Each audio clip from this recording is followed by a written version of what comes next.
ابشروا بالجنۃ التی کنتم توعدون۔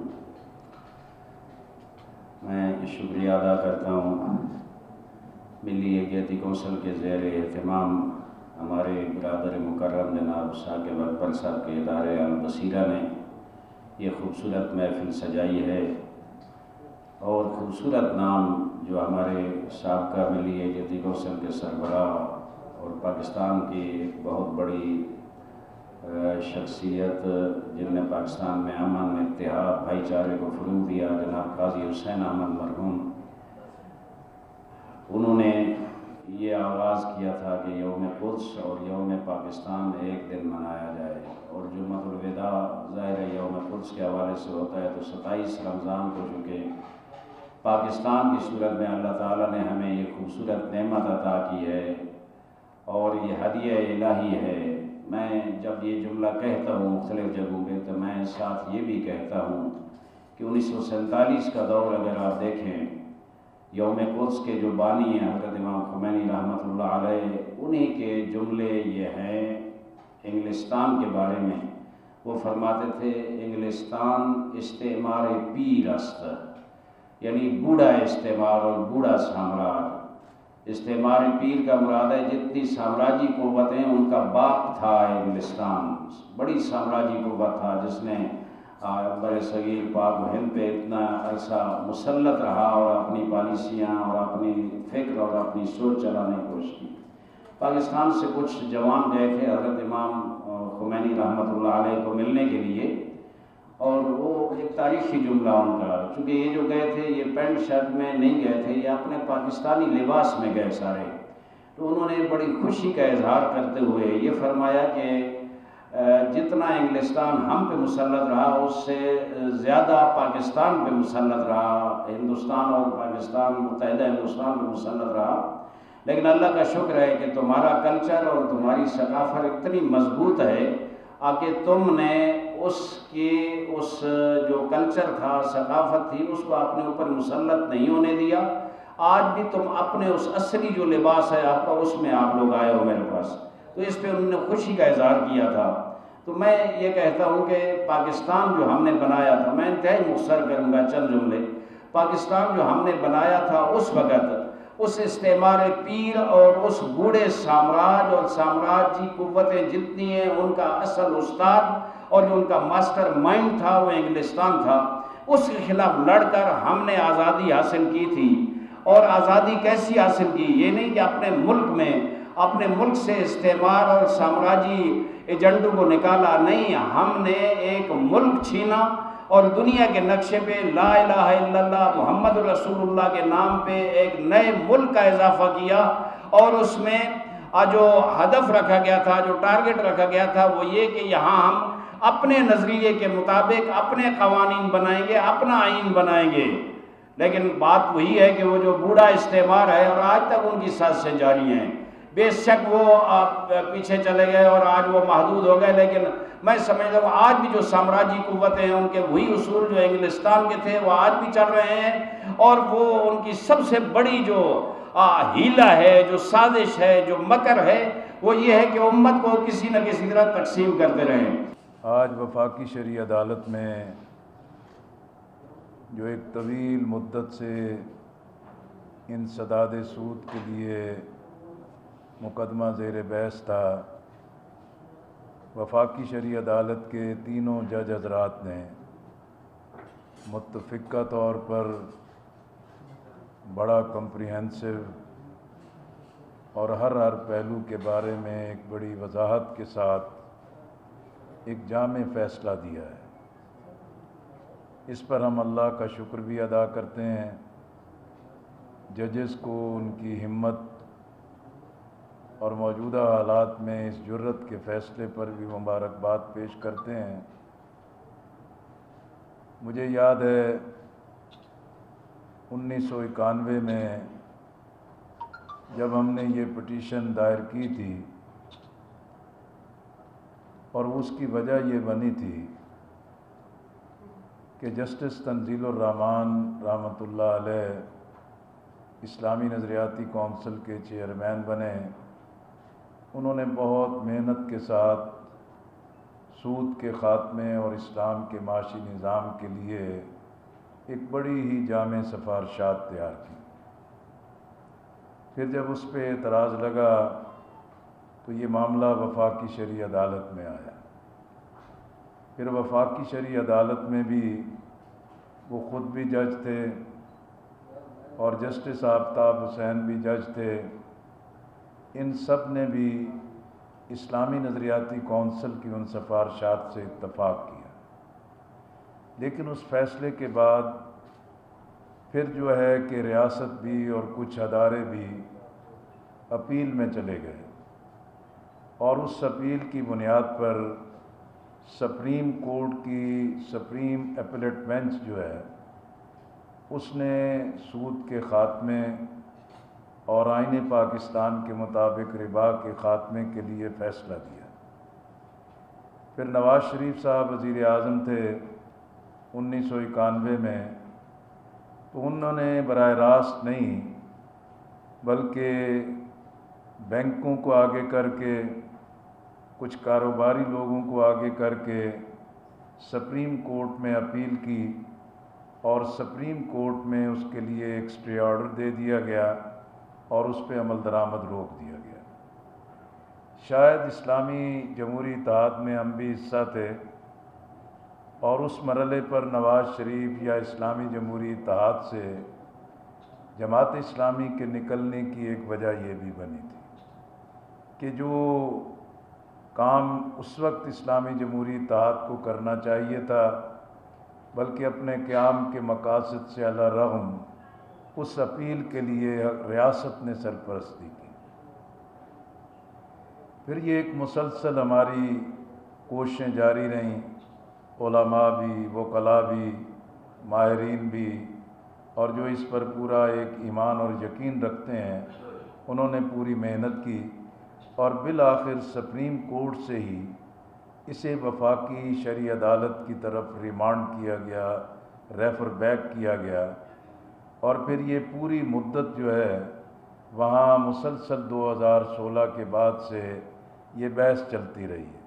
کئی چیف جسٹس آئے وفاقی شرعی عدالت کے، کئی چلے گئے، لیکن موجودہ چیف جسٹس نے اور ان کی پوری جو بینچ تھا انہوں نے بہت تفصیل کے ساتھ سب کو سنا، اور میں سمجھتا ہوں کہ اس وقت ضرورت ہے کہ یقینی طور پر بعض طبقات یہ سمجھیں گے کہ یہ 5 سال کی مدت دی گئی ہے کہ ہماری ریاست کے پورے نظام سے ربا کا خاتمہ، ہمارے بینکنگ کے نظام سے ربا کا خاتمہ، ہماری تجارت میں سے جو ربا کے اثرات ہیں اس کا خاتمہ، اور اسی طرح باقی جتنے بھی مراحل ہیں۔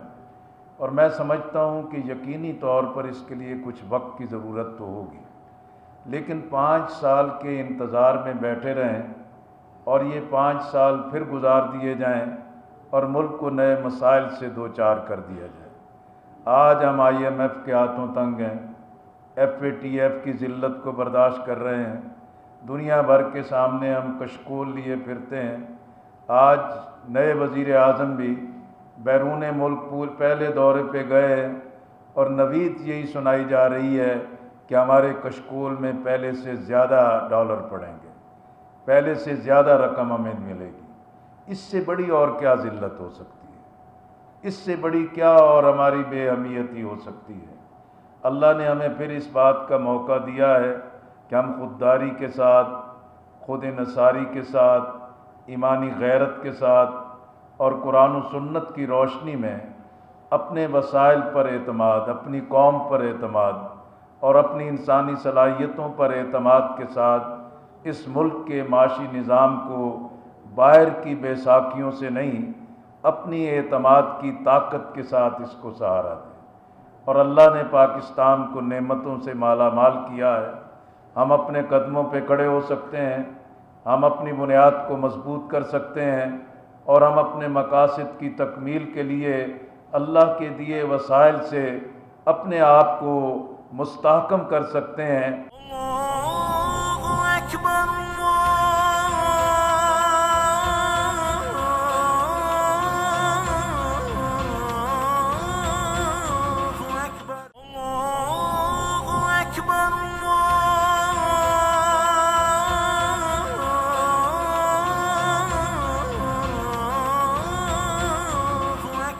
خدا المتعال کی بارگاہ میں دعا ہے کہ ہماری اس محفل کو، اس نشست کو اپنی عبادت قرار دے، اسے اپنے قرب کا وسیلہ بنا دے۔ ماہ رمضان کے آخری ایام میں عبادت کا مہینہ ہے، قرآن کی بہار کا مہینہ ہے۔ لکل شیء ربیع و ربیع القرآن شہر رمضان، قرآن کے نزول کا مہینہ ہے، استغفار کا، مغفرت کا مہینہ ہے، اللہ کی بندگی کا مہینہ ہے کہ انسان عبد خدا بنتا ہے اور ہر قسم کی بندگی اور عبودیت کے طوق کو گلے سے اتار کے پرے پھینکتا ہے۔ وہ یہ حقیقی آزادی کا سفر ہے ماہ رمضان۔ انسان ہوا و ہوس سے، خواہشات نفسانی سے، دنیا کی محبت سے، دنیا کی اسیری سے ان زنجیروں کو توڑتا ہے، ان زندانوں سے رہائی پاتا ہے، عبد خدا بن جاتا ہے، آزاد بن جاتا ہے، حر بن جاتا ہے۔ یہ مہینہ ہے ہی انسان کو حقیقی حر بنانے کے لیے۔ اور الحمدللہ جب یہ ہم ان ایام سے گزرتے ہیں تو امام خمینی قدس سرہ نے، اس عبد خدا نے، عالم ربانی نے، ایک عارف باللہ شخصیت تھے، وہ انتہائی فصوص الحکم کے استاد تھے ابن عربی کے، ایک فیلسوف، ایک فقیہ، ایک مفسر قرآن، ایک عظیم جدوجہد کرنے والی شخصیت، آزاد مرد تھے، حر تھے۔ انہوں نے اعلان کیا کہ ماہ رمضان کا آخری جمعہ، جسے ہم جمعۃ الوداع کہتے ہیں، اسے یوم القدس کے طور پر یاد رکھا جائے۔ اور جب حکمران اس فلسطین کے مسئلے کو اور اس میراث کی درست حفاظت نہ کر پائیں اور نہیں کر رہے تھے، تو عوام اٹھیں اور اس میراث کے وارث بن جائیں اور اس قضیے کے متولی بن جائیں اور اس کو اس کے انجام تک پہنچانے میں اپنا رول پلے کریں، حکمرانوں پر پریشر آئے، رائے عامہ بنے، تاکہ کوئی خیانت جو کرنا چاہتا ہے وہ نہ کر سکے۔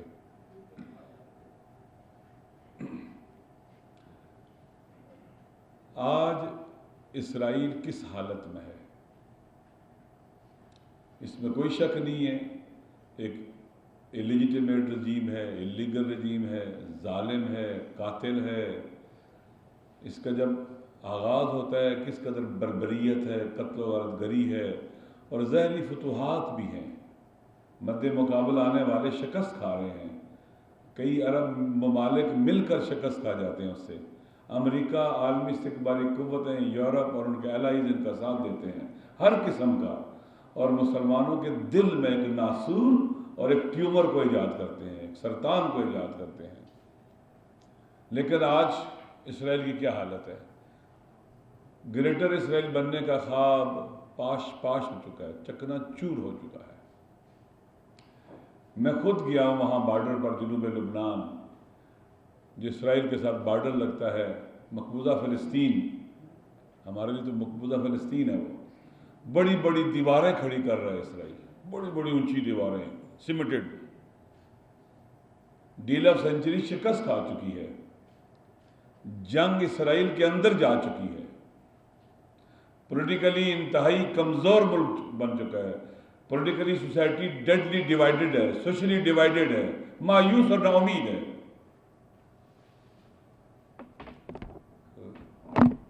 غزہ کے مظلوم جو محاصرے میں ہیں وہ رجسٹ کرتے ہیں، مقاومت کرتے ہیں، اور جو گزشتہ جو جنگ ہوئی اس میں کوئی اسرائیل کی جگہ نہیں تھی جو ان کے اٹیک سے محفوظ ہوئی ہو۔ اسرائیل کے جگہ جگہ تل ابیب تک پر میزائل اٹیک ہوئے ہیں، ان کا جو ڈیفنس سسٹم تھا وہ سارا شکست کھا گیا۔ اسرائیل کبھی اردن کی زمینوں پر قبضہ کر رہا ہے، کبھی شام پر قبضہ کر رہا ہے زمینوں پر، کبھی لبنان پر قبضہ کر رہا ہے، کبھی مصر کی زمینوں پر قبضہ کر رہا ہے، دندناتا پھرتا تھا اور دھمکی دے کے اپنے مسائل حل کرتا تھا۔ آج اسرائیل کے تمام منصوبے شکست کا شکار ہو چکے ہیں، خاک میں مل چکے ہیں۔ آخر کیا ہوا کہ جنگ اسرائیل کے اندر کیسے چلی گئی؟ وہ جو غلیل سے لڑتے تھے وہ میزائل کہاں سے لے کے آگئے، وہ ڈرون کہاں سے لے کے آگئے؟ آج اسرائیل اس حالت کا شکار کیسے ہوا؟ قاسم سلیمانی جب شہید ہوئے میں ان کے جنازے میں تھا، مجھے موقع ملا میں بھی پہنچ گیا تھا۔ اسماعیل ہنیہ جو حماس کے بڑے رہبروں میں سے ہیں وہ بھی جنازے میں شریک تھے، اور انہوں نے تقریر کی وہاں پر۔ تقریر کرتے ہوئے کہا ہوا شہید القدس، ہوا شہید القدس، ہوا شہید القدس۔ یہ قدس کا شہید ہے، یہ وہ ہے جس نے اسرائیلیوں کے سینے پر موم دلی ہے، ان کی ناک خاک میں رگڑی ہے۔ ہم بھی مشکل کا شکار ہیں، کشمیری بھی مشکل کا شکار ہے، اور فلسطینی تو ہے ہی ہیں۔ قائد صاحب نے بہت حوصلہ مند باتیں کی، لیکن حقائق بھی دیکھنے پڑتے ہیں۔ حقائق یہ ہیں کہ مسلم امہ جو باوجود اس کے کہ وہ صرف چاہے 24 کلومیٹر درمیان میں چوڑا ہو یا کتنا ہو، لیکن کیا ہم اس 24 کلومیٹر سے جو ہے وہ 1 کلومیٹر بھی اندر جا پائے؟ تو چاروں طرف سے اگر اسرائیل کو مسلمانوں نے گھیرا ہوا ہے، اور اس کے باوجود اگر وہ 24 کلومیٹر ہوتے ہوئے بھی ہمارے سینوں پر موم ڈل رہا ہے، تو پھر ان سے بھی کچھ سیکھنا پڑے گا، اور ہمیں یہ دیکھنا پڑے گا کہ انہوں نے وہ کون سے عوامل اختیار کیے اور کون سے حکمت عملی بنائی جس کی بنیاد کے اوپر ایک چھوٹا سا اسرائیل عالم اسلام کے لیے ایک بہت بڑی مشکل جو ہے وہ کھڑا کر گیا۔ اسی طریقے سے ہمیں بھارت کو دیکھنا پڑے گا، اور خاص طور پہ جب نریندر مودی نے بھارت کے وزیر اعظم کی حیثیت سے دورہ کیا اسرائیل کا، اور اسرائیل کے اندر جا کے انہوں نے وہ تمام عوامل جو انہوں نے غزہ کے اندر اپنائے تھے وہی انہوں نے کشمیر کے اوپر پلٹ ڈالے، اور بنیادی طور پہ مسلمانوں کو خوف میں مبتلا کیا، ان کو آپس میں لڑایا، تقسیم کا شکار کیا، اور اس کے بعد انہوں نے اپنی حکومت قائم کی۔ اسرائیل چھوٹا سا ضرور ہے، لیکن اس کے اندر بہت ساری چیزوں کے اوپر کام ہو رہا ہے، بالخصوص اس کے اندر جو میڈیا وارفیئر ہے اس کے اندر انہوں نے اپنا میرے خیال میں وہ ید طولہ نہیں رکھتے۔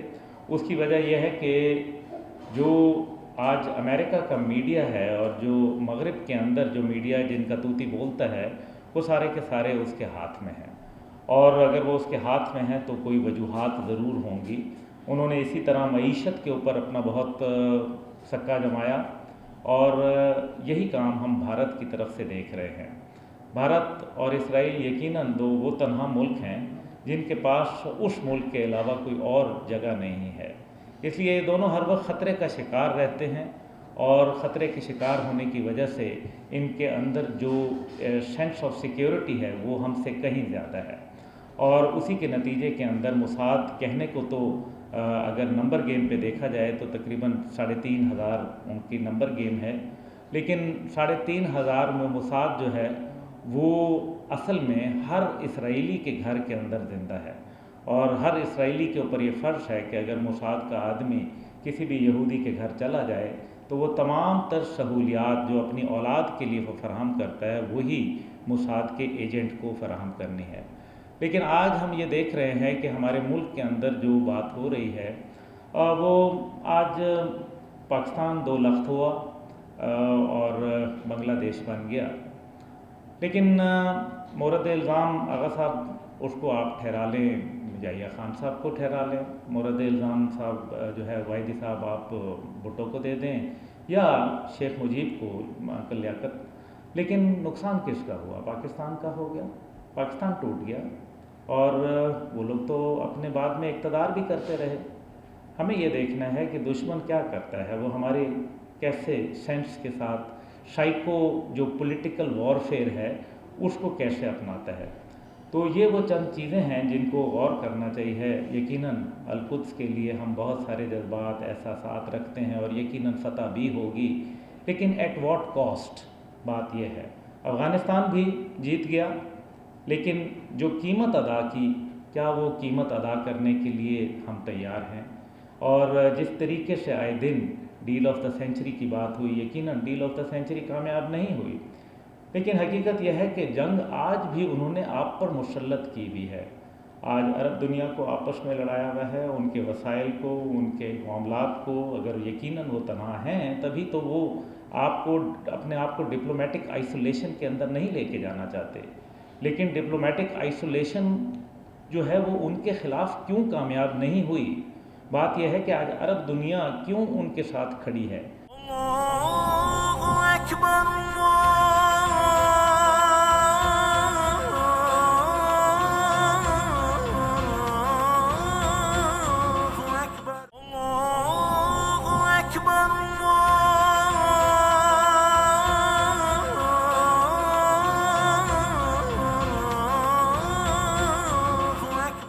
باللہ من الشیطان الرجیم بسم اللہ الرحمن الرحیم الحمد للہ والصلاۃ علی اہلہا اما بعد۔ ملی یکجہتی کونسل کا پلیٹ فارم ایک بہت بڑی نعمت ہے جو اللہ تعالیٰ نے ہمیں عطا کی ہے، اور اس نعمت کی ہمیں قدر کرنی چاہیے۔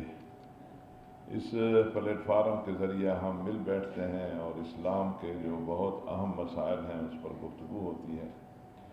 آج البصیرہ میں ماشاءاللہ بہت اہم موضوع پر سب کو پھر اکٹھا کیا ہے، اور البصیرہ میں بابصیرت پروگرام اسی طرح ہوتے رہتے ہیں۔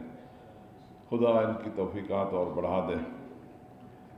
ماہ رمضان خیر و برکت کا مہینہ، رحمتوں کا مہینہ، اللہ تبارک و تعالیٰ کی بے حساب عنایات اور اللہ تبارک و تعالیٰ کی رحمتیں اپنے بندگان پر ہیں، جس کا ہم احصاء نہیں کر سکتے اور نہ ہی شکر بجا لانے کی ہم میں استطاعت ہے۔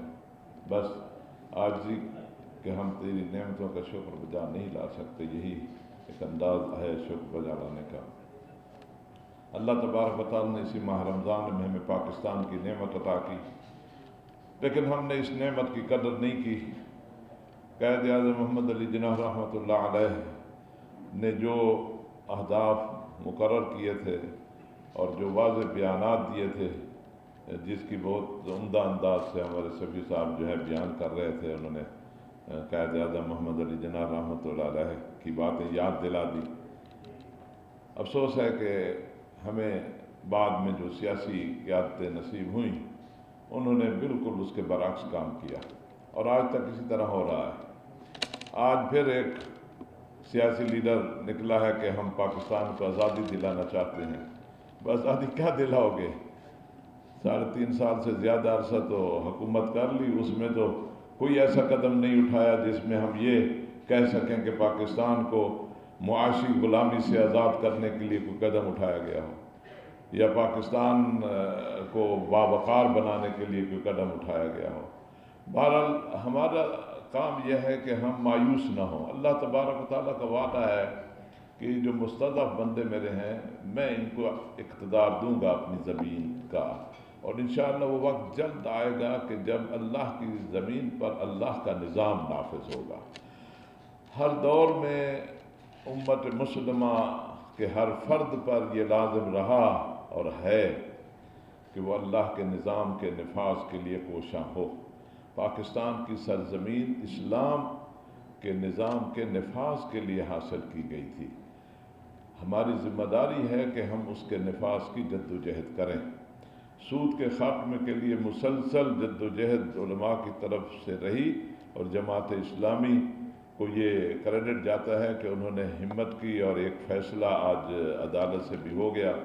حالانکہ عدالتوں میں جانے کی کیا ضرورت تھی؟ یہ ملک بنا ہی اسلام کے لیے تھا، تو پہلے دن سے یہ طے ہو جاتا کہ یہاں سودی نظام نہیں ہوگا، اور اگر سودی نظام نہ ہوتا تو ہم آج غلامی کی زنجیر میں جکڑے ہوئے بھی نہ ہوتے۔ تو بہرحال ہمیں اس جد و جہد کو جاری رکھنا چاہیے۔ اور اس وقت جو عالم اسلام کے 2 بڑے مسئلے ہیں، ایک قدس کی آزادی کا مسئلہ ہے، فلسطین کو آزاد کرانے کا مسئلہ ہے۔ فلسطین کا مسئلہ فلسطینیوں کا یا عربوں کا نہیں ہے، یہ اسلام کا مسئلہ ہے۔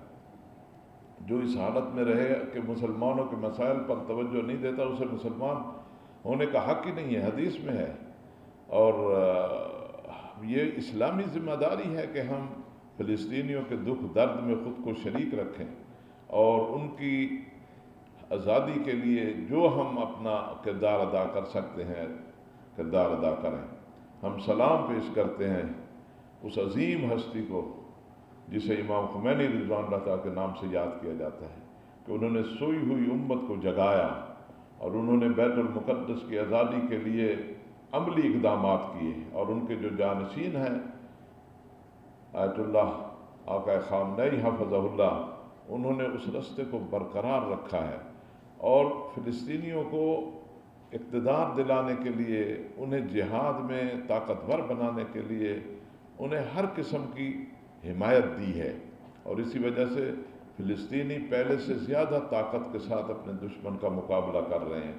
لیکن دیکھیں، فلسطین کی آزادی اور قدس کی آزادی کے لیے پورے عالم اسلام کو اپنا کردار ادا کرنا ہوگا، اور پاکستان کو بھی یہ کردار ادا کرنا ہوگا۔ عوامی سطح پر بیت المقدس کی آزادی کے لیے یوم القدس کے دن باہر نکلنا، قدس کی آزادی کی بات کرنا، اپنے عوام کو اس مسئلے کی اہمیت سے آگاہ کرنا، یہ ایک بہت بڑا کام ہے، اور جسے ہر صورت ہمیں انجام دینا چاہیے۔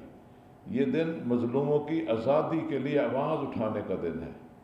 یہ دن امت کی وحدت کو عملی شکل دینے کا دن ہے۔ یہ مستضعفین اور محروم طبقے کے حق میں آواز اٹھانے کا دن ہے، اور اس دن میں کشمیری اپنے بھائیوں کو نہیں بھولنا چاہیے۔ کشمیر کے لیے جو ہمیں کرنا چاہیے تھا ہم نے نہیں کیا، ہم شرمندہ ہیں کشمیریوں سے۔ وہ قربانیاں پیش کر رہے ہیں اور مسلسل کیے جا رہے ہیں۔ ہم زبانی حمایت کرتے ہوئے بھی ہچکچاتے ہیں۔ ہمارے قائدین کشمیر کے سفیر ہونے کا نعرہ بلند کرتے ہیں، لیکن سفیر ایسا سفیر بنتا ہے کہ کشمیر کے لیے کچھ بھی نہیں کر پاتا۔ تو یہ ہماری ایک بدبختی ہے جس سے ہم دوچار ہیں، لیکن ہمیں مایوس نہیں ہونا چاہیے۔ اللہ تبارک و تعالیٰ کی رحمت واسعہ ہے۔ ذکر فإن الذکر تنفع المؤمنین، ہم ایک دوسرے کو یاد دلاتے رہیں اور مایوسی سے خود کو نکالیں، اور یقیناً کامیابی ہماری ہوگی۔ حضور پاک صلی اللہ علیہ وسلم نے فرمایا کہ اگر اس دنیا کے خاتمے سے ایک دن بھی باقی رہ گیا تو اللہ تبارک و تعالیٰ اس دن کو طولانی کر دے گا، یہاں تک کہ میری اولاد سے میرا فرزند ایک مرد قیام کرے گا، مہدی اٹھے گا، اللہ اس کو بھیجے گا، اور وہ زمین کو عدل و انصاف سے اس طرح بھر دے گا جس طرح ظلم و جور سے بھر چکی ہوگی۔ ہم سب اس فرزند زہرا، اس فرزند رسول کی انتظار میں ہیں، لیکن یہ انتظار زبان سے نہیں عمل سے ہونی چاہیے۔ ہمیں اپنے آپ کو اس عالمی سطح پر اسلامی نظام کے نفاذ کے لیے اپنے آپ کو تیار کرنا چاہیے۔ اور پاکستان کے بارے میں ماشاءاللہ ہمیشہ یہ گفتگو رہی ہے کہ پاکستان کی سرزمین سے ایسے قافلے اٹھیں گے جو اس عالمی اسلامی حکومت کے قیام میں اپنا کردار ادا کریں گے، اور مشرق سرزمین سے جانے والوں میں یہ سر فہرست ہوں گے۔ لیکن اس کے لیے ہمیں اپنے آپ کو تیار کرنا چاہیے۔ انتظار کا مطلب ہی تیاری ہوتا ہے۔ التحیّ للمنتظر ما یلیق بہ، جس کی انتظار کر رہے ہیں جو اس کی شان ہے اس کے مطابق اپنے آپ کو انتظار کرنا، اپنے آپ کو آمادہ کرنا۔ بہرحال اللہ تبارک و تعالیٰ سے دعا کریں کہ خدا ہمیں توفیق دے، جو توفیق دے رکھی ہے وہ ہم سے واپس نہ لے، کہ ہم وہ کریں جس میں اللہ کی رضا ہے، ہم مظلوموں اور مستضعفین کی حمایت میں عملی اقدام اٹھانے والوں میں شامل ہوں۔ کل جمعہ کا دن ہے، جمعۃ الوداع ہے، جہاں ہم اللہ تبارک و تعالیٰ سے رحمتیں وصول کرنے کے لیے دعائیں کریں گے۔ وہاں عملی طور پر سڑکوں پر نکل کے، اپنی مسجدوں میں، اپنی گلی کوچے میں قدس کی آزادی کے لیے آواز بلند کر کے اس عبادت میں خود کو شریک کریں۔ یہ آواز کمزور آواز نہیں ہے، دشمن اس آواز سے بھی خوف زدہ ہوتا ہے، اور اس وقت الحمدللہ پوری دنیا میں قدس کی آزادی کے لیے جمعۃ الوداع جو ہے وہ ایک مثال بن گیا ہے، یعنی ایک علامت کے طور پر کہ یہ دن جو ہے وہ سامنے آیا ہے، اور ہر جگہ آواز اٹھتی ہے، اسرائیل مرد آباد کے نعرے لگتے ہیں، اور یہ خالی نعرے پھر نعرے نہیں رہیں گے، اور وہ جیسے کہ امام خمینی رضوان اللہ تعالیٰ نے فرمایا تھا کہ اس اسرائیل کو ختم ہونا ہے، اور اس کے خاتمے کے ایام قریب سے قریب تر ہو رہے ہیں، اور ہمیں مستقبل، روشن مستقبل اسلام کا ہے، ہمیں اس سے مایوس نہیں ہونا چاہیے۔ اسلام نے ہی